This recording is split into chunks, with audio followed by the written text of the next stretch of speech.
Supatwipano bhagavato sawakasanggo sanghang namami.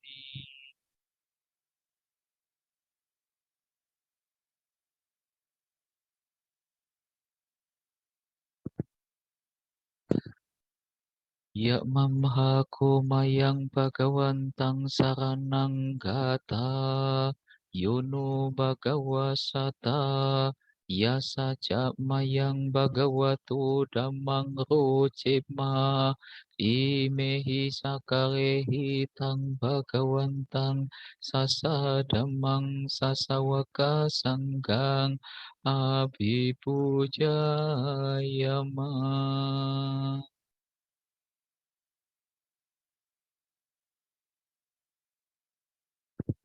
Handamayang Buddhasa Bhagavato Pubaba Ganamakarang Karomase.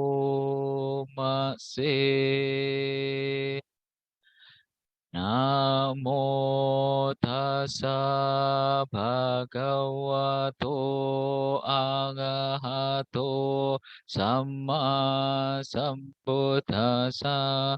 Namo tassa bhagavato arahato samma sambuddhassa. Namo tassa bhagavato arahato samma sambuddhassa.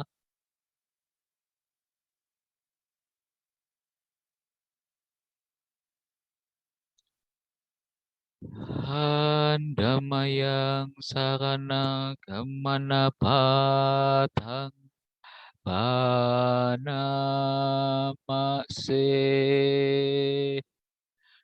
Buddhang saranang gacchami, dhammang saranang gacchami, sanghang saranang gacchami, dutiyampi buddhang saranang gacchami, dutiyampi dhammang saranang gacchami, dutiyampi sanghang saranang gacchami, tatiyampi buddhang saranang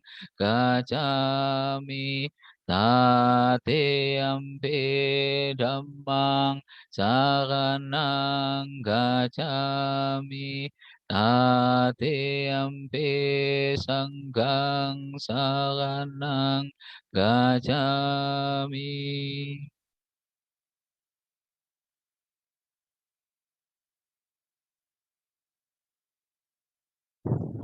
Handamayang pancasika pada patang banamase.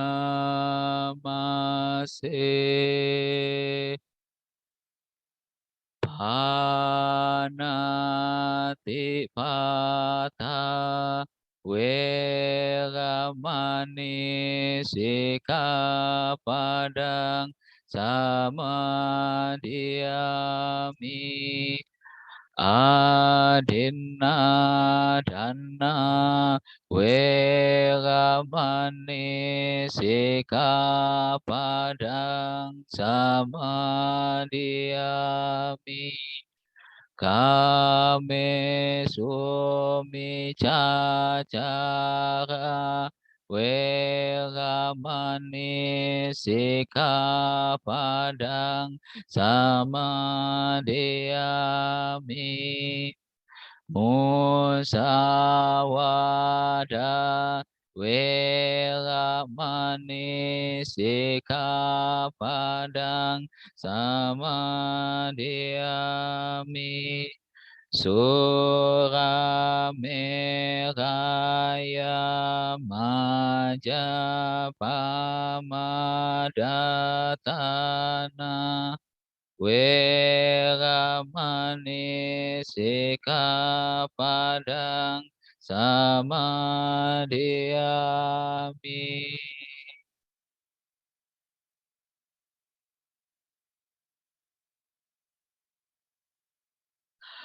Handamayang Buddhanusatinayang Karomase.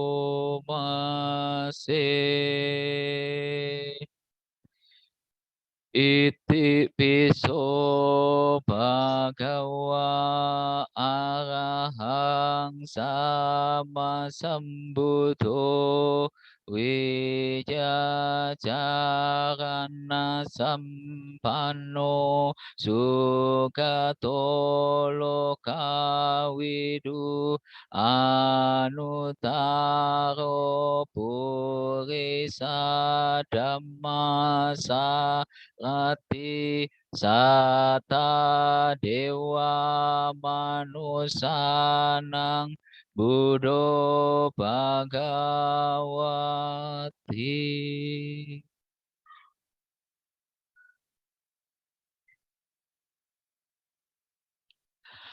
Handamayang Dhammanusatinayang Karomase.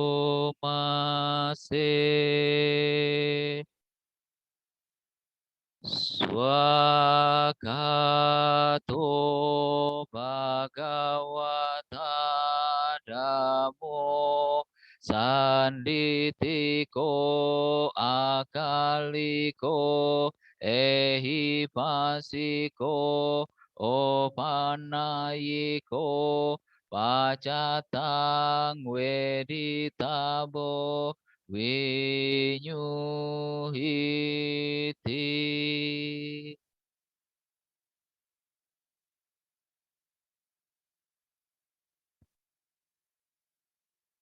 Handamayang Sangkanusatinayang Karomase.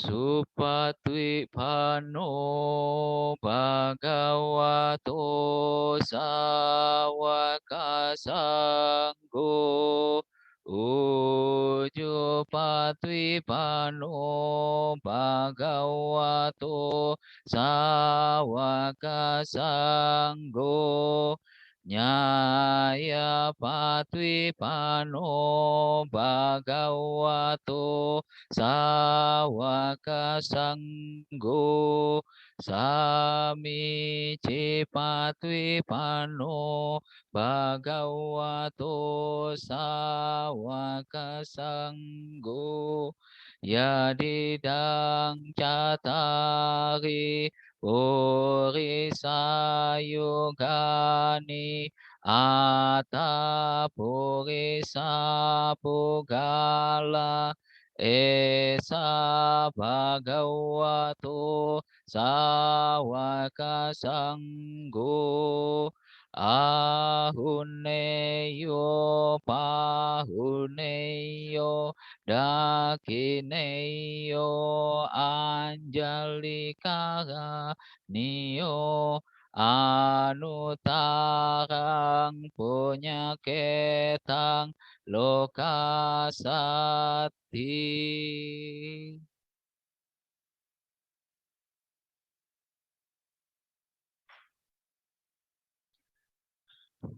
Handamayang saca kiriya gatayo banamase.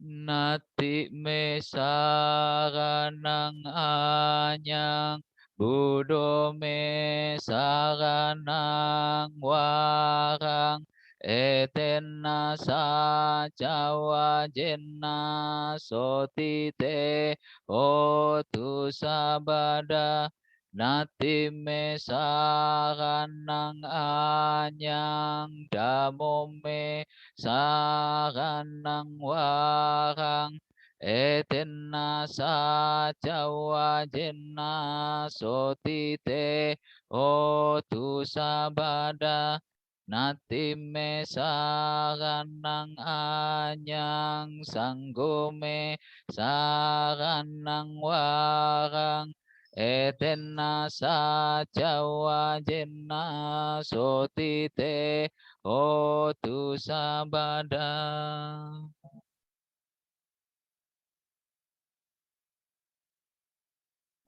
Rekan-rekan sedama sekalian, Bapak Ibu serta saudara-saudari sedama yang berbahagia dan adik-adik, marilah kita sejenak untuk bermeditasi sesuai dengan objek masing-masing. Meditasi dimulai.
wajar mengalami usia tua.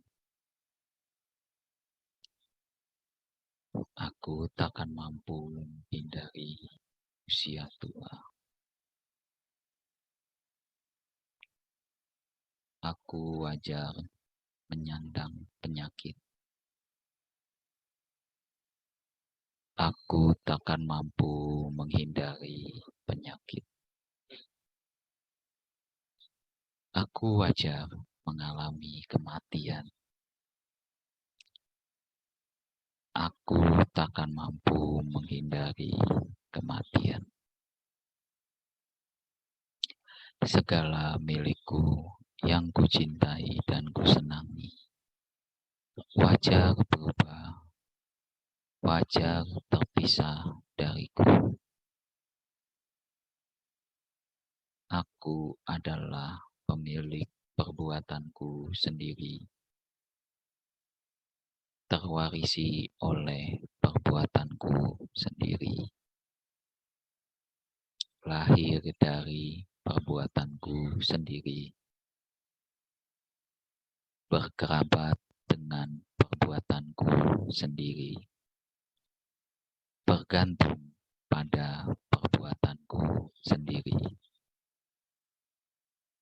Perbuatan apapun yang akan kulakukan, baik atau buruk, perbuatan itulah yang akan kuwarisi.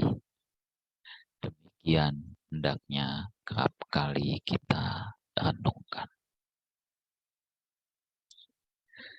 Sapi sata bawantu kita, semoga semua makhluk hidup berbahagia. Sadu, sadu, sadu. Meditasi selesai.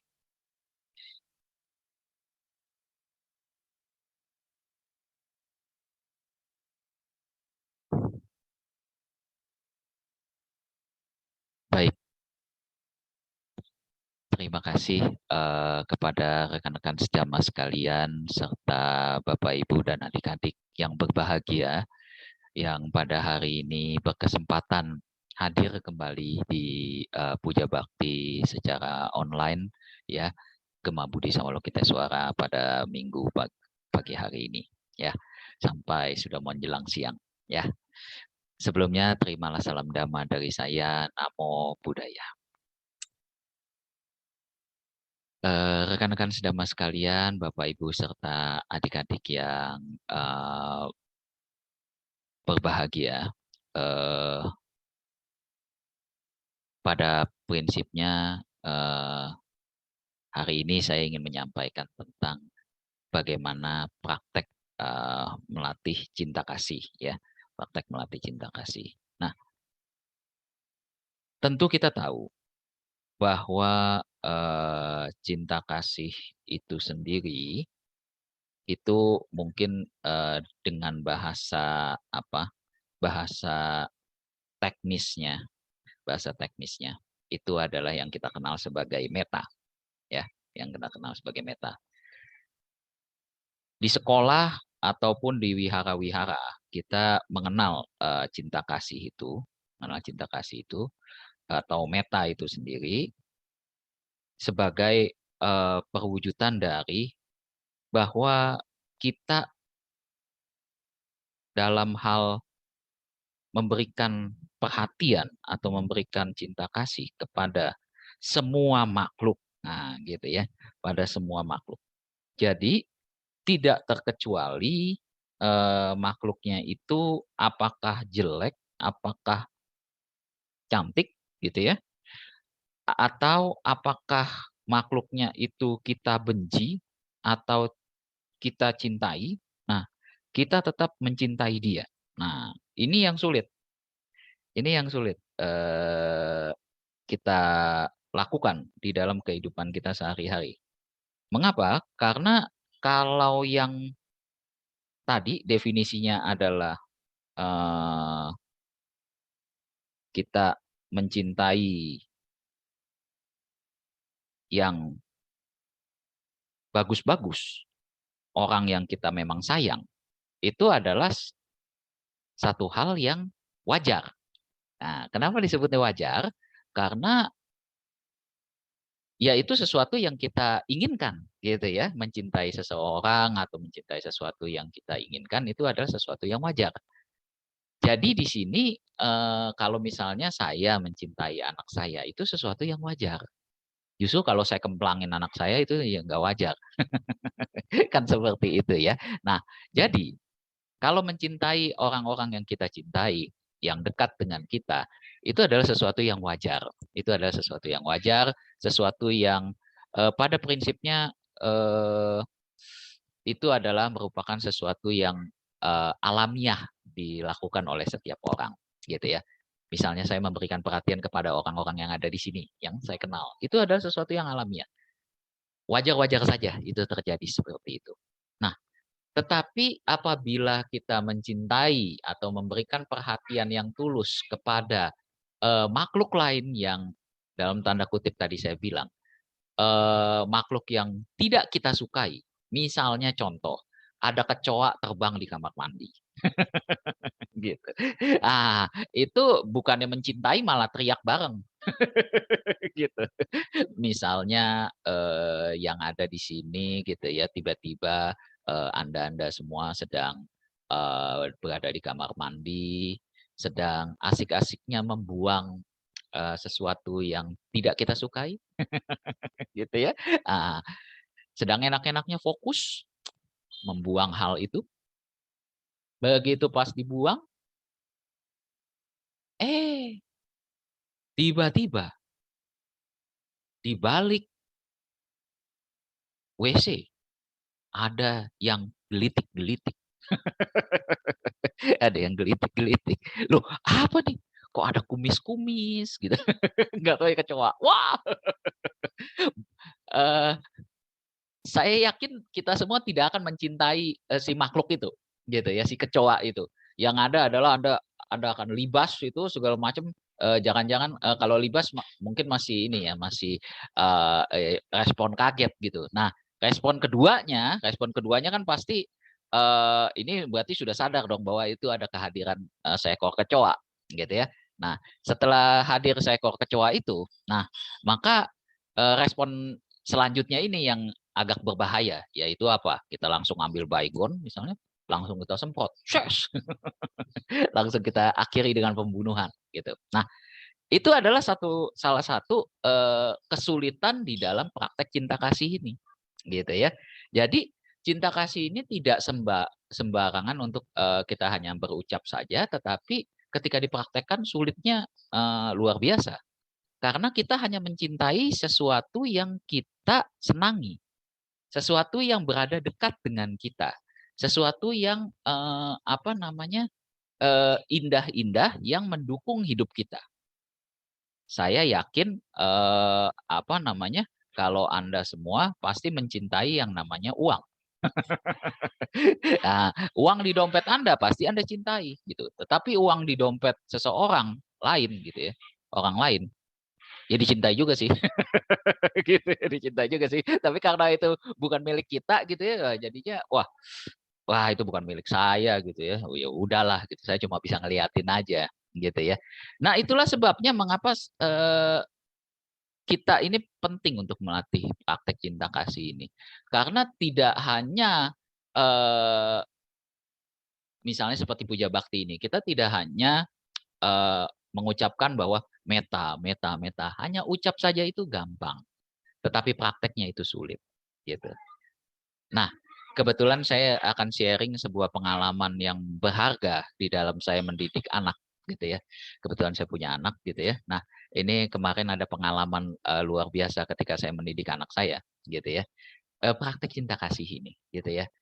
Saya tidak melulu mengajarkan kepada anak saya bahwa meta artinya cinta kasih adalah bla bla bla gitu. Tidak seperti itu. Tetapi saya langsung praktek bagaimana cinta kasih. Nah, suatu ketika di hari tertentu saya lupa harinya hari apa gitu ya. Anak saya dua ini sedang bermain itu apa susun balok. Nah, susun balok-balokan itu ya. Nah, susun balok gitu ya, sebaloknya itu sampai tinggi sekali, baloknya sampai tinggi sekali. Nah, mereka main berdua tuh, main berdua gitu ya segala macam. Nah, terus di situ saya sedikit belajar mengajarkan dia berhitung gitu, yaitu dengan cara saya tanya sama mamanya, Mama mau nginep di lantai berapa? Kan itu bentuknya udah kayak gedung tinggi gitu ya. Mama mau nginep di lantai berapa gitu. Saya tanya begitu. Mamanya jawab, di lantai 20. Oh ya udah. Saya ngajak tuh anak saya berhitung. Yuk, 1, 2, 3, 4 sampai 20 gitu ya. Itu saya sedikit-sedikit untuk ngelatih dia untuk latihan berhitung gitu ya.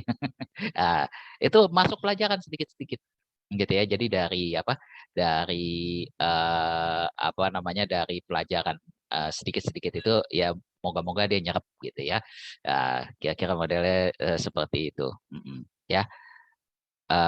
Nah, kemudian eh, ketika ketika di lantai 20 itu saya tanya lagi, eh, kamu papa maunya di lantai 4, saya bilang gitu. Papa maunya di lantai 4 gitu. Nah, eh, eh, begitu pas di lantai 4 ngitung lagi dong, ngitung lagi. Nggak, lantai 4. Oh iya iya iya, oke oke, lantai 4. Nah, saya hitung tuh 1, 2, 3, 4 gitu ya. Nah, terjadi aksi agresi. Terjadi aksi agresi ya. Eh,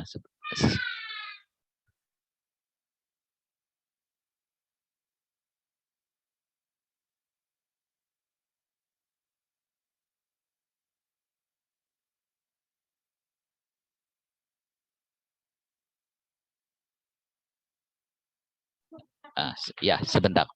Ya, oke. Ada iklan sedikit. Online begini nih, ada iklan sedikit. Nah, teman-teman sekalian, nah saya lanjutkan ceritanya bahwa setelah eh, lagi susun-susun itu segala macam, akhirnya terjadi aksi agresi.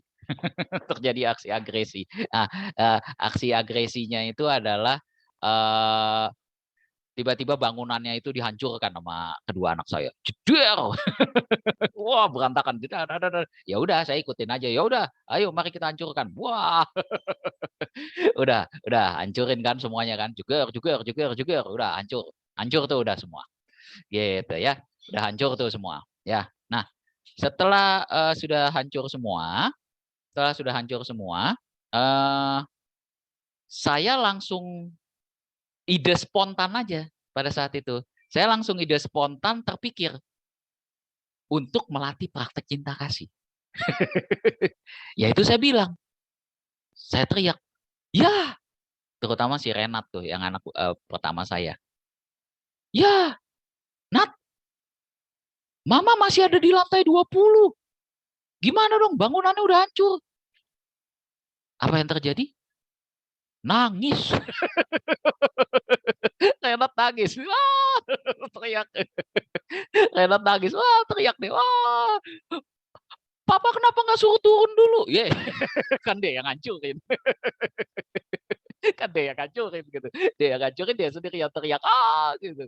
Nah, udah. Nah, pada saat itu dia bingung tuh. Dia bingung karena mamanya ada di lantai 20, papanya ada di lantai 4. Nah, bangunannya sudah hancur. Bangunannya sudah hancur juga. Bangunannya sudah hancur. Nah, setelah bangunannya hancur, saya pengen lihat respon dia untuk memperbaiki kenyataan itu seperti apa. Itu yang penting gitu. Terus dia nangis sih, dia nangis kejar. Nah, begitu pas nangis kejar itu, disitulah saya berbahagia di atas penderitaannya dia. Saya justru seneng. Yes, itu artinya kan anak saya anak saya ya mencintai saya lah gitu ya. Nah, kira-kira kan modelnya seperti itu kan. Nah, tapi saya juga pengen tahu kalau bangunan itu sudah dihancurkan sama dia, sementara papa mamanya tadi masih ada di dalam, apa pertanggungjawaban dia? Nah, saya pengen lihat deh responnya dia. Nah, saya bilang, "Ya, Nat, gimana dong, Nat? Bangunannya hancur." Nangis dia, kejar. Kejar dia nangis. Yes, saya bilang, saya berhasil membuat anak saya nangis. Pada saat itu saya teriak gitu. Nah, di dalam hati saya, padahal lucu juga ya. Itulah dunia anak kecil. Mungkin bagi yang sudah punya anak misalnya seperti Ko Andi gitu ya segala macam, nanti akan mengalami ya bahwa ini saya ajarin sedikit-sedikit bahwa anak kecil itu dia suka mendramatisir keadaan. Gitu. Kenapa? Imajinasinya dia lagi berkembang. Berkembangnya kenapa? Karena eh ya papa mamanya kan lagi ngobrol sama dia, kenyataannya kan nggak mati. Tapi dia membayang itu mati beneran. Nah, itu yang jadi respon saya. Nah, setelah kejadian itu akhirnya saya tungguin tuh. Terus dia mendramatisir. Mendramatisirnya dia bilang, "Nanti kalau papa mama mati gimana?" gitu. Yang nyuapin makan siapa? Yang mandiin siapa gitu. Renat kan kalau mandi kan belum belum bisa bersih gitu. Saya bilang, ya kan ada kungkung, ada popo gitu. Saya bilang gitu. Tambah nangis dia. Saya dramatisir lagi, tambah nangis dia. Tambah nangis. Nah, saya tungguin aja responnya dia apa tuh. Pokoknya dia dramatisir, saya ikut dramatisir gitu. Terus saya kedipin istri saya. Maksudnya jangan dibelain gitu. Saya mau tahu respon dia nih seperti apa gitu. Nah, respon dia ini luar biasa. Respon dia ambil itu balok-baloknya lagi, dia susun lagi sampai lantai 20. Itu respon luar biasa. Bagi saya itu respon luar biasa gitu. Kenapa? Menyelesaikan keadaan nggak sebetulnya? Tidak. Kalau bapak emaknya benar di lantai 20 ya mati udah. Pada saat itu ya mati sudah. Nah, tetapi itulah bentuk pertanggungjawabannya dia bahwa dia sudah menghancurkan bangunan itu, kemudian ada papa mamanya di situ. Nah, dia ini lagi, dia tumpuk lagi, dia susun lagi sampai lantai 20. Akhirnya setelah lantai 20 dia langsung ini lagi, apa? Dia langsung bilang, "Mama kan tadi ada di lantai 20." Nah, ini respon cerdasnya dia. Akhirnya dia ulangin lagi tuh kejadiannya. Nah, disuruh turun dulu, dia bilang. Disuruh turun dulu, yes. Nah, baru kalau mau hancurin, hancurin lagi. Saya bilang gitu ya. Gitu.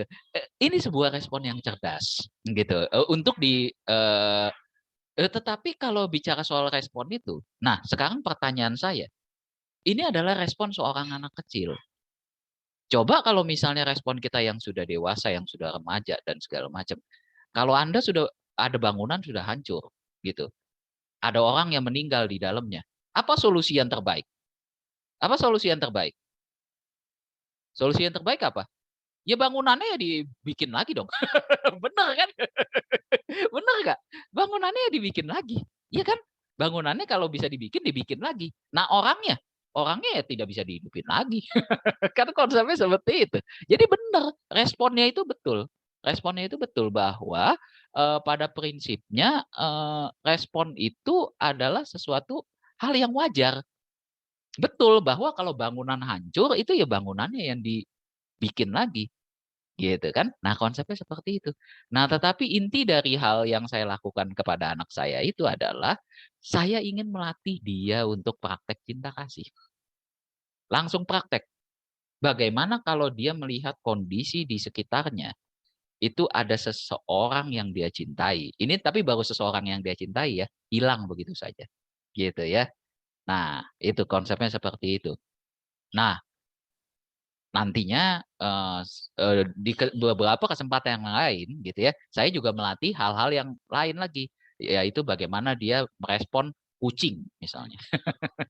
Dia mencintai kucing. Nah, kucing itu kan bukan siapa-siapanya dia. Nah, tapi dia bisa mencintai. Nah, itu adalah sebuah praktek cinta kasih, gitu ya. Nah, terhadap makhluk lain yang apa yang eh, di luar nalar kita sendiri pun, itu juga saya mengajarkan untuk praktek cinta kasih tersebut. Gitu ya. Contoh, nah sekarang itu anak saya yang pertama. Anak saya yang kedua, ini saya juga bingung. Ini terbalik-balik. Anak saya yang pertama kan cowok. Hatinya itu agak lembut. Gampang melo. Giliran yang cewek, saya mau bikin dia nangis susahnya setengah mati. Saya mau bikin tuh yang cewek dia terharu gitu. Susah tuh. Yang cewek susah banget terharu. Dan hobinya itu kok hobinya ada yang mirip sama saya. Yaitu hobi nonton film hantu. Canggih gitu. Itu anak yang kedua loh. Luar biasa tuh ya cewek. Ya udah, saya ajak aja nonton. Saya ajak aja nonton film hantu gitu. Dia malah nawarin sekarang tuh di Netflix tuh, "Pak, nonton hantu lagi," gitu. Nah, saya mengajarkan kalau kita lagi nonton film hantu itu tidak dibasmi. Tidak dibasmi dengan cara misalnya hantunya pakai mantra-mantra tertentu. Wah, terus dimasukin ke botol. Set gitu. Emang kecap dimasukin ke botol. Hantu dimasukin ke botol. Udahlah, nggak usah begitu-begitu. Nah, ajarkan praktek cinta kasih. Nah, anak saya dua-duanya itu udah lumayan baca yang namanya Namo Tassa. Nah, saya ajarin tuh kalau misalnya ketemu yang begitu-begitu, jangan diusir, baca Namo Tassa gitu. Akhirnya beberapa kesempatan kalau kalau ketemu hal-hal begitu, dia dia lumayan tuh dia baca walaupun masih agak cadel-cadel ya bacanya. Namo Tassa, kadang-kadang cuma tasanya doang. Ya udah nggak apa-apa. Oh, lumayan gitu. Lumayan banget gitu ya. Nah, itu adalah sesuatu hal yang bisa saya ajarkan sebagai orang tua yang mengerti dengan dhamma gitu ya, mengerti dhamma ajaran Sang Buddha bahwa pada prinsipnya ketika kita ingin melatih praktek cinta kasih ini, memang cinta kasih ini adalah sesuatu yang sulit. Kenapa? Karena kita hanya mencintai sesuatu yang kita senang. Itu konsepnya. Makanya ketika meditasi saya selalu di GBA dari dulu membacakan Abhinha Paccawekkhana tadi ya, yang aku wajar mengalami usia tua, sakit dan kematian itu ya. Kenapa demikian? Karena tadi itu bahwa kita hanya mencintai sisi positif dalam kehidupan kita. Iya kan? Konsepnya seperti itu. Nah, Haris misalnya. Haris mencintai istrinya, ya pasti. Jangan sampai Haris mencintai istri orang lain. Itu berbahaya. Itu berbahaya. Nah, tetapi konsep mencintai di dalam agama Buddha yang namanya cinta kasih ini, cinta misalnya terhadap istri orang lain, iya gitu. Tetapi cintanya pasti lebih besar kepada istri sendiri, ya kan konsepnya seperti itu. Tapi bukan berarti kita tidak membenci istri orang lain tersebut, gitu ya. Konsepnya seperti itu. Jadi seluruh yang ada di dunia ini, baik yang jelek maupun yang buruk, baik yang jelek atau yang buruk, baik yang yang bagus maupun yang tidak bagus, itu kita cintai. Nah ini kan yang sulit. Yang jelek-jelek ini, misalnya contoh, eh, di mall kita ngelihat ada suami istri jelek. Mampu nggak kita nahan mulut kita untuk nggak ngomongin kejelekannya? Iya kan? Itu mukanya kok kayak begitu sih, kayak dinosaurus. Misalnya contoh seperti itu. Nah, mampu nggak kita nggak ngomong seperti itu? Mampu nggak tuh? Gitu ya. Nah, kalau kita mampu, berarti kita punya praktek cinta kasih tersebut. Kita bisa mencintai orang tersebut, gitu ya. Kenapa? Karena kita tidak tidak tidak menjelekkan kejelekannya dia. Ya jelek ya sudah gitu. Jelek itu juga relatif kok sebetulnya. Walaupun ada kata pepatah apa tuh eh jelek mutlak ya. Pernah dengar nggak tuh? Jelek mutlak gitu ya. Sebenarnya enggak lah gitu. Cantik itu apa? Cantik itu tergantung sudut pandang gitu, jelek mutlak gitu. Tapi ya enggak juga lah gitu. Ada karena menurut kita nih misalnya muka seperti ini jelek, menurut orang lain enggak loh. Gitu ya. Selera orang beda-beda. Buktinya yang sudah menikah di sini wujudnya beda-beda kok. Iya kan? Istri saya Lisna bisa sukanya sama saya. Gitu. Nggak suka sama Won Bin misalnya. Mungkin kalau Won Bin ada di wihara, mungkin dia jadinya sama Won Bin. Gitu. Cuma karena cuma adanya saya ya udah. Sayang Won Bin nggak ada di GBA sih. Coba Won Bin ada, udah. Dia jadi sama Won Bin. Nah, saudara-saudari sedama sekalian, nah itulah namanya praktek cinta kasih. Karena cinta kasih ini susah. Susahnya di mana? Ketika kita mencintai sisi yang jelek dari kehidupan kita, yang ada di sekitar kita. Ini yang sulit. Orang jelek, binatang jelek, dan yang lain-lain. Pokoknya semua yang jelek-jelek. Nah, ini yang sulit. Ini yang sulit. Nah, oleh sebab itu, maka cara beberapa cara melatih cinta kasih itu adalah yang tadi, pengembangan praktek-praktek kecil yang tadi sudah saya sampaikan. Itu kebetulan aja itu tadi inisiatif saya bahwa anak saya apa namanya anak saya lagi bangun balok gitu segala macam, mamanya kebetulan ada di atas. Saya bikin dramatisir aja gitu. Wah, ternyata dia responnya luar biasa tuh. Nangis. Beneran nangis, kejar dia. Tapi anak pertama ya. Anak kedua enggak. Anak kedua enggak. Enggak mempan deh saya gituin. Saya lagi cari cara nih gimana ya kalau anak kedua nih supaya bisa dramatisir seperti itu. Kelihatannya anak kedua. Jadi anak pertama itu nurunin saya ya gaya makan dan yang lain sebagainya gitu ya. Bawelnya ngikutin saya. Nah, anak kedua nih ngikutin sangar-sangarnya saya sisi yang apa nonton film hantunya. Padahal saya gak ngajarin nonton film hantu loh. Tapi dia mau nonton film hantu, ya biarinin aja.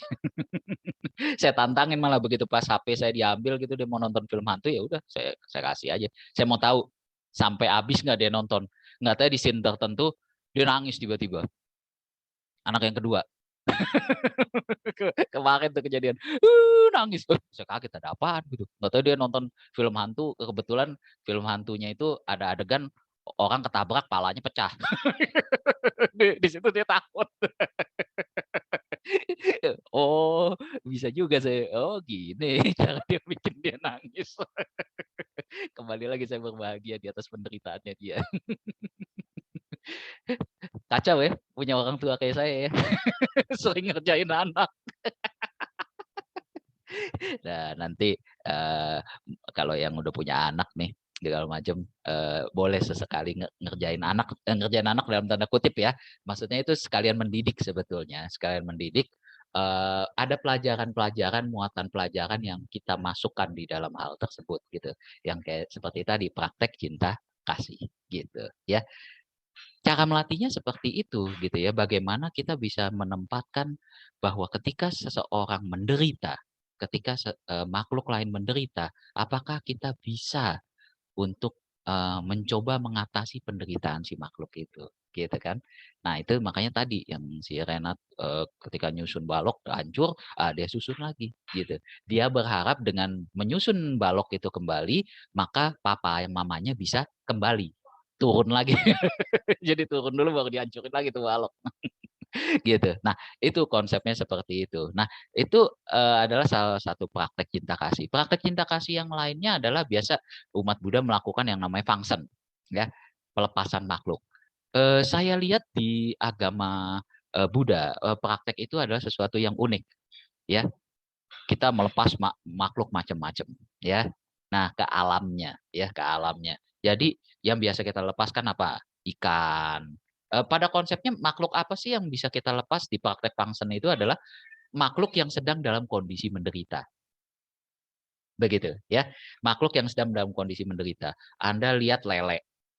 Lele di tukang pecel lele. Itu kan bakal jadi pecel. Itu kan bakal jadi pecel. Nah, Anda boleh bebaskan dia. Anda beli tuh lele dari tukang pecel lele, beli lele satu tuh yang masih hidup. Oh iya, begitu mau dipotong stop gitu. Bungkus, kasih air. Wah, Anda tenteng. Loh, nggak digoreng dulu, Pak? Enggak. Saya mau bawa pulang. Oh. Nah, kemudian ada lepas lele itu. Nah, itu adalah salah satu praktek function gitu ya. Nah, jadi yang kita lepaskan adalah makhluk yang sedang menderita gitu ya. Makhluk yang sedang menderita gitu. Nah, jadi pada prinsipnya ketika Anda melepaskan itu sekaligus adalah melatih praktek cinta kasih sekaligus praktek berdana. Berdana kebebasan. Kebebasan makhluk lain yang tadinya hampir mati Anda bebaskan sehingga dia jadi tidak mati. Jadi boleh abis ini Anda ke pasar itu kan banyak di pasar itu makhluk-makhluk yang bakal mati kan banyak. ke tempat tukang kodok misalnya. Anda boleh tuh beli kodoknya, nggak dipotong. Saya ambil. Wah, besokannya langsung kodoknya kita ambil, kita bebaskan di kebun kita. Sehingga sehari-hari kita banyak dengar bunyi kodok. Itu menemani kita kan konsepnya seperti itu kalau kita punya kebun gitu ya. Nah, itulah yang namanya praktek cinta kasih ya. Bisa diwujudkan dengan tadi praktek melepas dengan pangsen. Begitu ya. Itu wujudnya salah satunya itu gitu ya. Nah, tetapi wujud yang lainnya adalah yang tadi sebetulnya. Bisa nggak Anda memaklumi hal-hal jelek di luar diri Anda, di luar diri kita sebagai sesuatu yang alamiah? Ketemu hantu, jangan diusir. Nah, bisa nggak tuh? Kalau perlu ajak ngobrol. Bisa nggak tuh? Ketemu hantu ngajak ngobrol. Belum tentu bisa loh. Karena apa? Sebetulnya coba saya mau tanya. Hantu itu sebetulnya jahat atau tidak? Sebetulnya kalau dipikir-pikir, hantu itu jahat atau enggak? Saya pikir enggak loh. Kita ambil contoh misalnya hantu apa? Kuntilanak. Kuntilanak itu cuma ngapain sih? Dia cuma ketawa kok. Apakah ketawa jahat? Enggak. Cuma ketawanya aja jangan bener. Ya, ketawanya aja malam-malam gitu kan. Nah, dia kan cuma numpang ketawa. Ngelawak kan? Iya. Dia cuma ngelawak kok, orang dia ketawa. Anda aja kalau ketawa cekakak-cekikik di depan televisi atau nonton YouTube segala macam, nggak ada apa-apa. Anda nggak bakal dimarahin sama tetangga.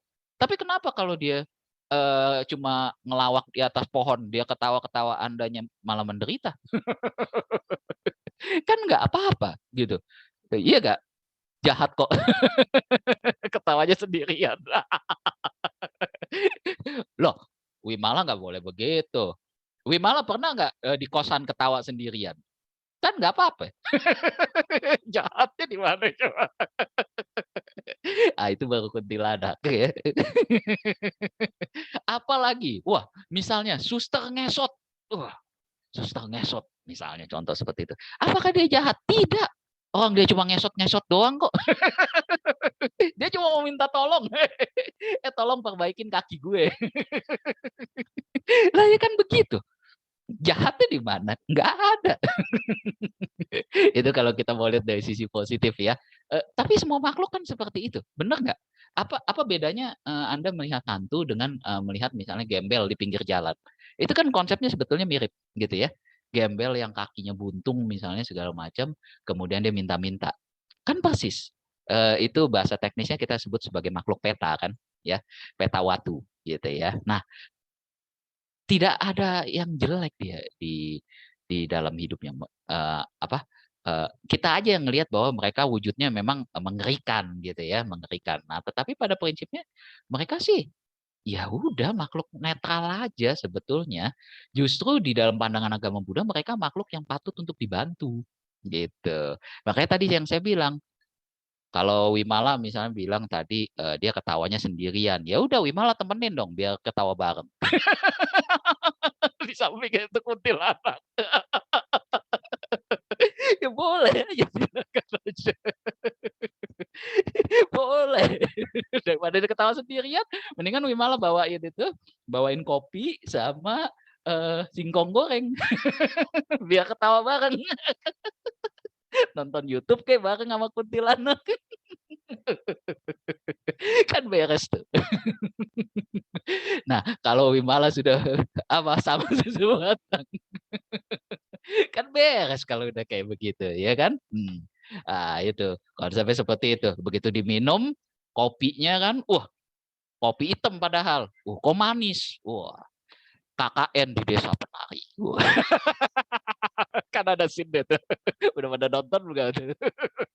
KKN di desa penari, kan lagi getop tuh ya. Nah, jadi rekan-rekan sedama sekalian, nah ini walaupun saya bawakannya bercanda-bercanda ya, tetapi saya ingin memberikan pencerahan bahwa sesuatu yang jelek-jelek di sekitar kita itu pada sesungguhnya adalah karena keinginan kita sendiri hanya melihat hal-hal yang bagus. Sesungguhnya mereka ya makhluk-makhluk yang patut untuk kita bantu juga gitu. Itu baru hantu. Kalau manusia ada nggak? Ada manusia yang menyebalkan ya, seperti musuh kita dan segala macam. Itu boleh gitu. Makanya ada kiat sukses untuk mengatasi stres. Pada saat misalnya ini terutama bagi yang sudah berkeluarga ya, bagi yang sudah berkeluarga. eh, Apabila misalnya di tempat kerja Anda sedang mumet dengan atasan Anda, ya, habis ngomelin ya sama atasan Anda, ya, simpanlah foto istri Anda di dalam dompet. Ketika atasan Anda ngomelin Anda kan mumet sekali kan. Misalnya Andi diomelin sama atasan. Wah, stres kan. Buka dompet, liatin foto istri Anda. Maka Anda akan melihat bahwa istri Anda jauh lebih membuat stres daripada bos Anda. Sehingga Anda akan melihat bahwa oh nggak ada apa-apanya. Stres sama bos mah nggak ada apa-apanya. Kalau udah ngelihat foto istri, wah udah ini duit belanja apa begitu. Itu kiatnya. Ya, itu konsepnya seperti itu. Enggak, ini cuma buat bercanda aja ya. Nah, rekan-rekan sedama sekalian, itulah yang hari ini saya bisa sampaikan dalam situasi yang berbahagia ini. Semoga kita bisa berbahagia bersama dengan melatih cinta kasih tadi. Bahwa cinta kasih itu saya ulangi bahwa ini adalah sebuah praktek kita bisa mencintai apa adanya kondisi di dunia ini. Ada yang jelek, ada yang bagus. Kondisi dunia kan selalu ada dua itu. Ada yang jelek, ada yang bagus. Jangan kita cintain yang bagusnya aja. Jeleknya juga dong. Gitu ya. Nah, konsepnya seperti itu. Nah, sama kayak ketika kita mencintai seseorang, jangan kita hanya bagusnya saja yang kita ambil. Jeleknya juga kita ambil dong, sepaket dong. Orang di dunia ini juga sepaket kok isinya. Seperti itu kan. Nah, oleh sebab itu, maka rekan-rekan sedama sekalian, marilah kita praktek cinta kasih dengan mencintai segala sesuatu yang ada di sekitar kita dengan cara tadi. Dengan cara mencintai mereka apa adanya. Ya, demikian yang hari ini bisa saya sampaikan. Semoga bisa bermanfaat bagi kita semua. Sabe sata bawantu sukitata. Semoga semua makhluk hidup berbahagia. Sadu, sadu, sadu. Terima kasih. Baik, rekan-rekan sedama sekalian, selanjutnya ini dari tadi cekakak-cekik mulu nih. Ya, ini untuk melengkapi kebajikan kita pada hari ini, marilah sejenak kita meluangkan waktu kita untuk memusatkan pikiran kita untuk melatih melepas dengan berdana paramita. Ya, sudah ada QR code-nya, silakan rekan-rekan sedama sekalian, Bapak Ibu serta adik-adik sedama bisa berdana.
Baik, terima kasih atas kesempatan Anda untuk berdana ya kepada Gema Budi Solo Kita Suara. Semoga bisa memberikan kebahagiaan bagi kita semua ya. Baik, rekan-rekan sedama sekalian, sebelum diakhiri kami ada pengumuman, yaitu di chat room itu ada form kehadiran ya, ada form kehadiran untuk kami bisa melihat partisipasi dari rekan-rekan sedama sekalian gitu ya.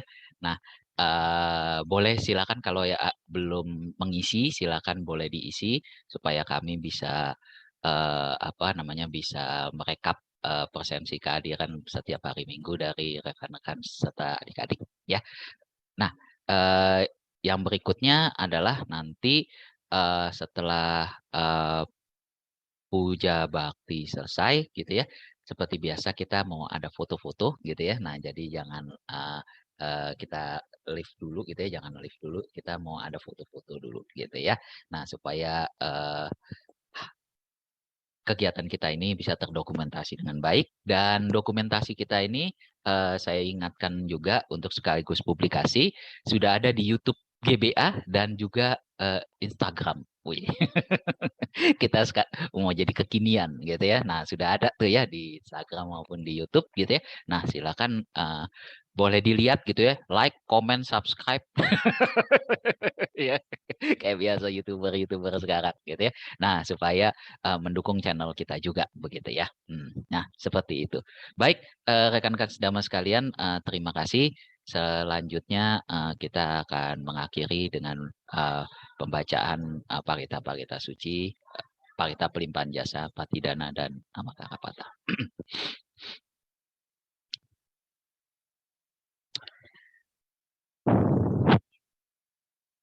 Punya sidhani kata sayanya nani kata nime te saja bagino hontu satananta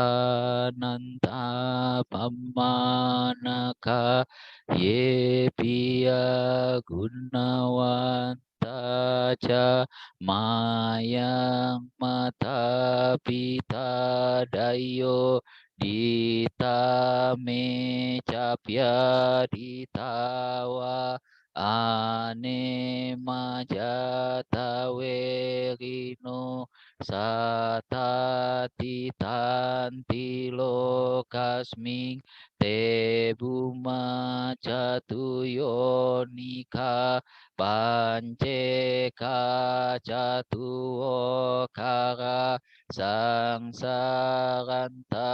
bawa bawe natang ye patidaname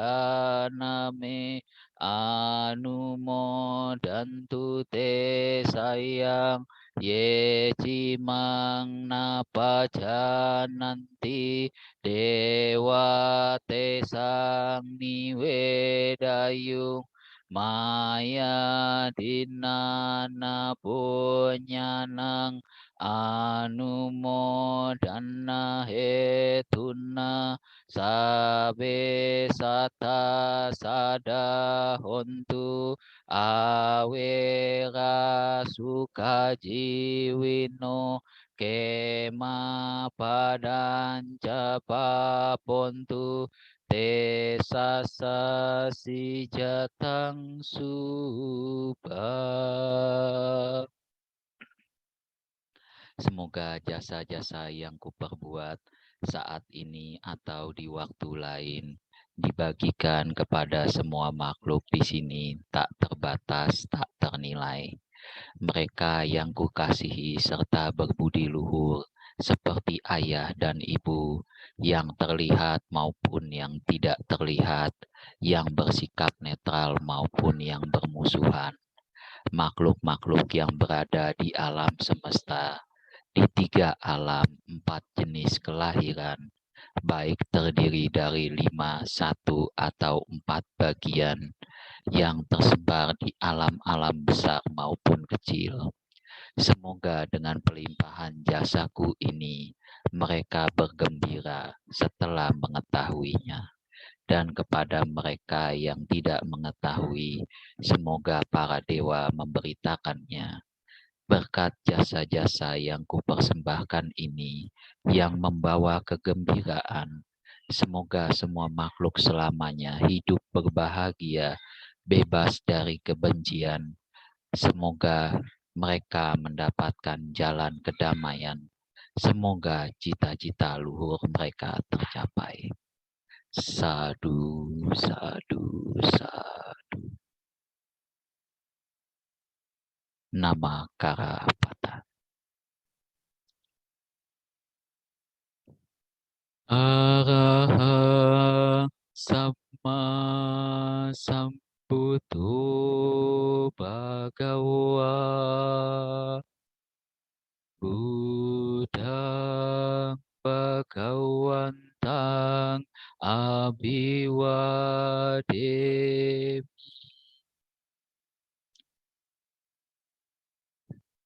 Swakato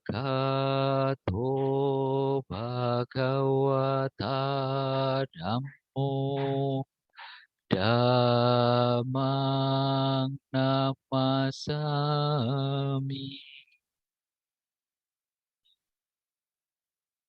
Supatwipanno Bhagavato Sawaka Sanggo Sanggang Namami.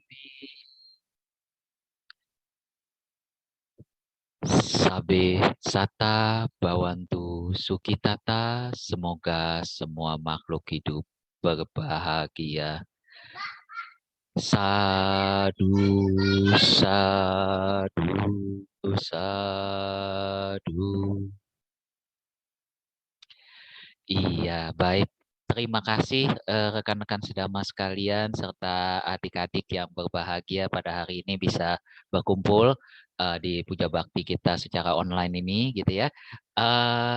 Seperti biasa, kami ingin mengajak rekan-rekan sedama sekalian untuk berfoto terlebih dahulu, gitu ya. Kita foto dulu ya. Nah, gitu ya. Mungkin bisa buka kameranya terlebih dahulu gitu ya, supaya kita bisa mengabadikan. Wah, bisa mengabadikan kehadiran dari rekan-rekan sedama sekalian di sini pada minggu hari ini ya. Oke, sebentar saya izin capture dulu ya. Sebentar dulu ya. Oke, ya, ya sudah siap ya semuanya ya. Wih, cakep-cakep, ganteng-ganteng nih semua. Oke, ya, saya izin foto dulu ya. Saya screenshot dulu ya. Oke, ya, senyum yang lebar. 1, 2, 3. Oke, sebentar. Saya ini dulu. Saya lihat dulu hasilnya bagus atau enggak gitu ya. Kalau selama belum bagus kita ulang terus. Oh, udah bagus. Teman-teman sekalian, sebelumnya saya juga ingin kepada teman-teman di sini, hari ini kita ada yang berulang tahun. Kebetulan yang berulang tahun ada orang Jepang. Wah, yaitu Ko Wimala. Kita bisa kasih Halo. celebration, ucapan selamat via chat gitu ya. Dan reaksinya saya akan memberikan petasan. Jeder. Terima Selamat ulang kasih. tahun Happy Wimala ya. birthday. Semoga tambah Iya. umur. Ya pasti tambah umur lah, namanya ulang tahun. Selamat ulang tahun, Wim. Ya, semoga berbahagia Ayo, ya. Iya. Sukang Balap. Terima kasih Iya. teman-teman. Ayu wano sukang balap ya. Ya. Nanti Sama-sama. Wimala kalau di sana ada itu enggak ada kuntilanak nggak di Jepang? Nah, lo belum nemu tuh kok. Nanti kalau ketemu Belum nemu. di ini ya, diajak ngobrol. Iya kok. Saudaranya kok, Sodako kok. Oh, Sadako. Sodako ada Iya, ya. Sodako deh Sodako. diajak ngobrol. Beramal kok Sodako. Iya. Diajak ngobrol ya. Diajakin nobar ya, Wim ya. Iya, nobar aja, jangan dibenci-benci, diajak nobar aja. Baik. Iya, siap. Ya, terima kasih Ko Wimala, semoga berbahagia ya di Jepang sana ya. Sadu, sadu, Nah, itu sadu. Terima teman-teman kalau kasih, mau lihat teman-teman. pemandangan Jepang begitu tuh. Ternyata kayak planet tuh. Iya.